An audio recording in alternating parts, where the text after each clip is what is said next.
যে আমাদের এই জাতিটার আসলে একটা ইউনিক এবং কনক্রিট আদর্শটা কি। আমি জানি না এটার এক বাক্যে কোনো উত্তর আসবে কিনা। আপনি রাষ্ট্রীয় মূলনীতির মধ্যে উল্লেখ করেছেন যে ধর্মনিরপেক্ষ মতবাদ, আবার আরেক দিক থেকে বলতেছেন জাতীয়তাবাদ। তার মানে একটা একটার সাথে কন্ট্রাডিক্টরি। আপনি এখানে বলতেছেন সমাজতন্ত্র, আবার বলতেছেন গণতন্ত্র, একটা একটার সাথে কন্ট্রাডিক্টরি।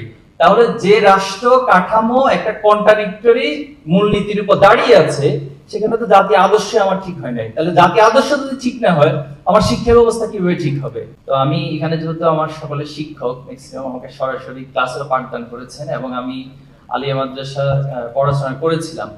তো সে জায়গা থেকে ছাত্র হিসেবে আমি কিছু প্রশ্ন উত্থাপন করতে চাই আপনাদের কাছে। এখানে আমাদের মাননীয় উপদেষ্টা রয়েছেন, আমার শিক্ষকরা রয়েছেন এবং সুধী মণ্ডলী রয়েছেন। আসলে আমরা যদি চিন্তা করি 1780 সালে যখন আলিয়া মাদ্রাসা প্রতিষ্ঠিত করা হয়েছিল বা প্রতিষ্ঠা করা হয়েছিল উপনিবেশিক শাসনামলে, তখন ইংরেজদের মাধ্যমে এটা প্রতিষ্ঠা হয়েছিল। তো এই প্রতিষ্ঠাটা কোনো কারণে মুসলিমদের আবেগ এবং অনুভূতিকে জাস্ট একটা বুঝ দেওয়ার কারণ ছিল, নাকি সত্যিকার অর্থে ইসলামী ভাবধারা এবং এই সমাজ থেকে মুসলিম সত্তাকে বিকশিত করে সেখান থেকে আলেম তৈরি হবে এবং সত্যিকার অর্থে তারা দেশ জাতিকে নেতৃত্ব দেওয়ার মতো ভূমিকা রাখবে? এই প্রশ্নটি আমাদেরকে সমাধান হওয়া দরকার।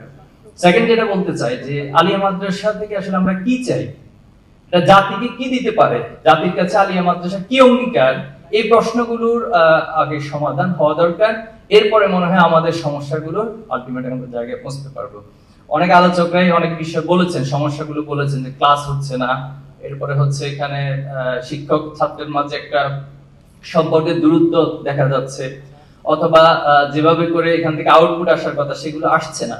এখন এগুলো আসবে কিভাবে? একটা জাতি যখন তার নিজস্ব কোনো আদর্শ ঠিক করতে পারে না, দেখুন 71 সালের পরে আজকে এতগুলো বছর গিয়েছে, আমি যদি এখানে প্রশ্ন করি, আমার শিক্ষকদের কাছে প্রশ্ন রাখি যে আমাদের এই জাতিটার আসলে একটা ইউনিক এবং কনক্রিট আদর্শটা কি, আমি জানি না এটার এক বাক্যে কোনো উত্তর আসবে কিনা।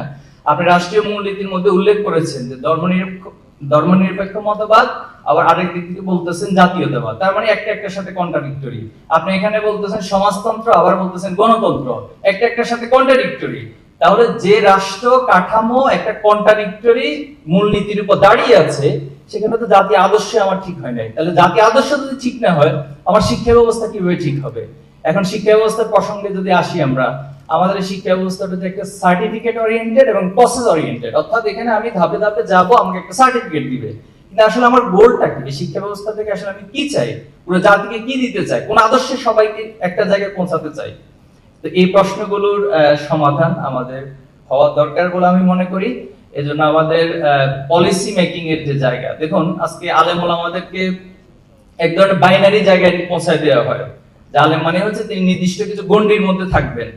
এখানে আমাদের উপদেষ্টা মহোদয় আছেন, যখন উপদেষ্টা ধর্ম উপদেষ্টা বা ধর্ম মন্ত্রণালয় নামক একটা বিষয় সামনে আসে, তখন একজন আলেমকে প্রয়োজন হয়, হ্যাঁ এখানে একজন আলেমকে লাগবে।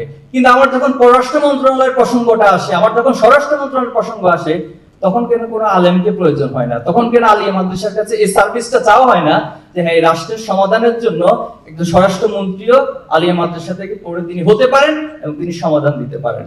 এখন এটা যদি বলেন যে অসম্ভব বা বাংলাদেশি সিস্টেমে সম্ভব না, তাহলে ইসলামটা আসলে কি শুধুমাত্র কিছু গণ্ডির মধ্যে থাকার জন্য এসেছে? কোরআন কি শুধু কিছু গণ্ডির মধ্যে থাকার জন্য এসেছে? আলিয়া মাদ্রাসায় কিছু বুঝ দেয়া অথবা কিছু মানুষকে